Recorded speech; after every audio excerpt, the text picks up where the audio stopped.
Only I can get 50% accuracy and a brilliant move in the same game.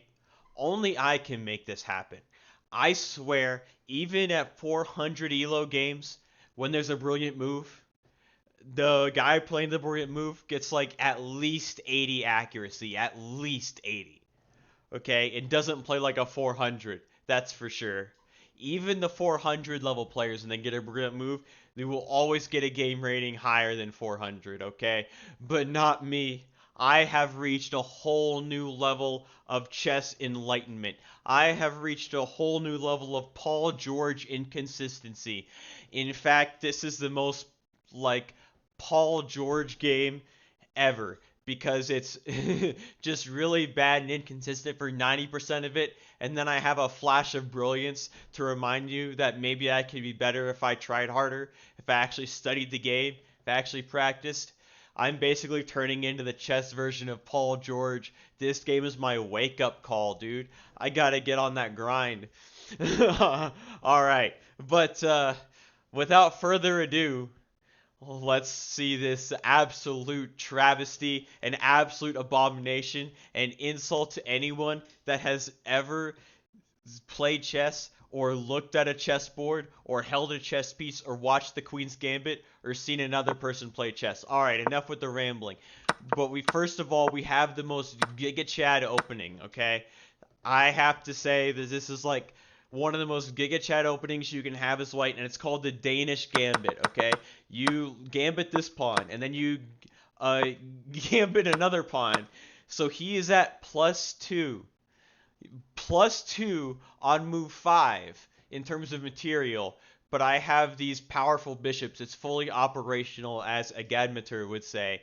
And also, let's just show you how dangerous this position could possibly get. If he plays pawn to d6 and I push this pawn up, which is a mistake, but it's like also kind of a trap because if they take it, we have bishop captures on f7 check, and the king can't take it because then the queen would be hanging. So the king has to move over here, and then you have this bishop check, and now there's no way the king could stay with the queen. So after the king takes here, white would just take here. Um, so that is how dangerous this position could get. But then he plays bishop to b4 check, and I cannot remember whether or not to block with the knight or the bishop. I don't know what was in my prep. I haven't been studying enough, dude. I'm basically like Kyler Murray, just insanely gifted but never watches film. Um, Knight to c3, queen to g5, and I play knight to f3, and this is another bait. If he goes, I was hoping since my opponent's from Germany, he'd go full blitzkrieg right into this pawn and just take it, but that's a mistake because rook here basically traps the queen because the queen cannot take the knight, obviously, because this queen's there, and the rook covers all of these squares, and this square right here, which looks safe for a second, actually is a victim to bishop captures on f7 check. And then after the king takes back, this is a fork, so that still wins the queen. And also, let's just go back for a second. If he doesn't capture the bishop after rook to g3, queen goes here. You have knight to actually, him going here would be better, but you have knight to g5 anyway. And everything is still big chilling for white.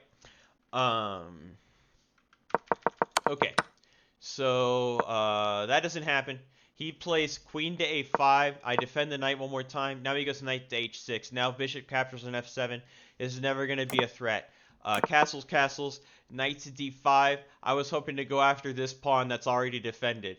Knight to a6. He defends the pawn one more time because apparently neither of us thought that the pawn was actually defended the first time with the queen. Queens can indeed go backwards in this game. I know. I need to remember that for next time. Knight to h4.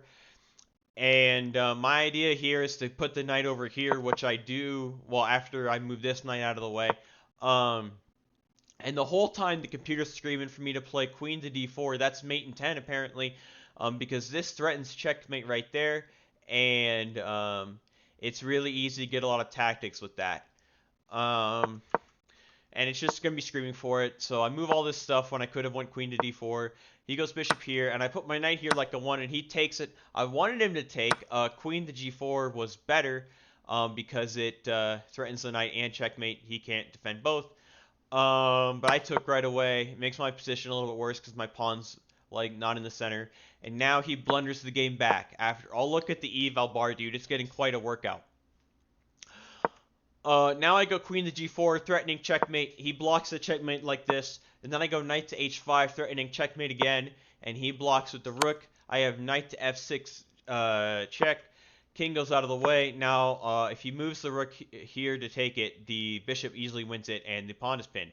So, king h8, and now then I blunder all of my advantage with queen to h5. My thought is I'm threatening here, and I'm threatening here, right? But it is not really a threat because he can just capture now, and now the pawn's no longer pinned. So he's at +2 material, but the computer says even. Move my queen here. He defends with the bishop, and I play this move. For I don't know what compelled me to play this, but I was thinking to. I already drew the arrows from when I looked at it before. Bishop to h5 to go here and maybe sack the bishop and move the pawn there, and then it's pretty threatening for him. But not actually, because he can just play rook to g8. I play rook f to d1, blundering the game, and he plays bishop to c6. But actually, if his bishop wasn't nearsighted, then the bishop captures here is actually insane because the rook's right behind it and the king can't move anywhere. So you have 1,000,001 discoveries after this, and there's not really a whole lot I could do. I would have to give this up, have to do that, and that's not looking pretty good. He just moves his bishop, defending the pawn. Rook to d6, don't worry, I say. You missed it the first time. I'll give you another chance to find it. All right, I am a bro like that. I'm chivalrous, you know. He plays queen here, blundering the queen. He just straight blundered the queen. This is some 400 elo gameplay right here. And you know what?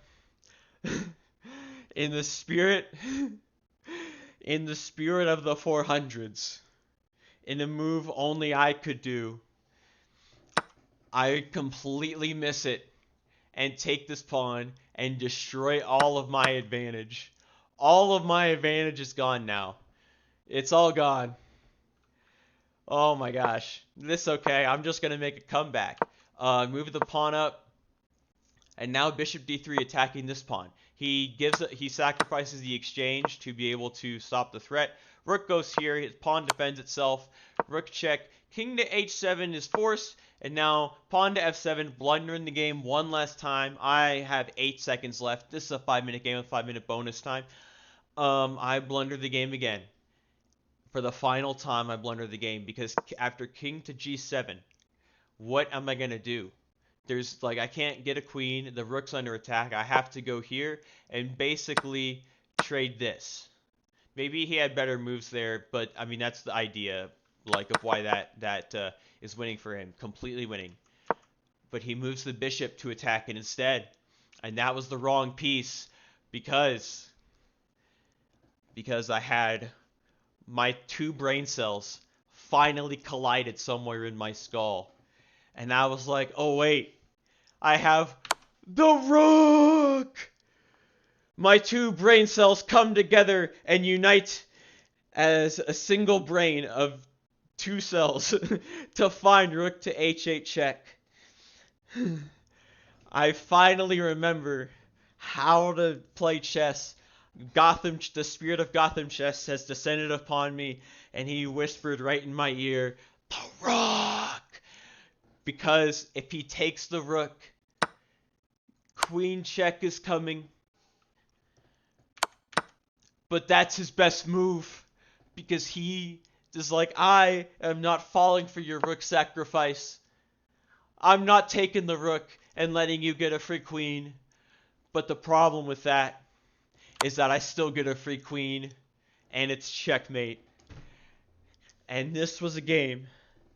You've just seen a recap of a game that featured a brilliant move at with 50% accuracy.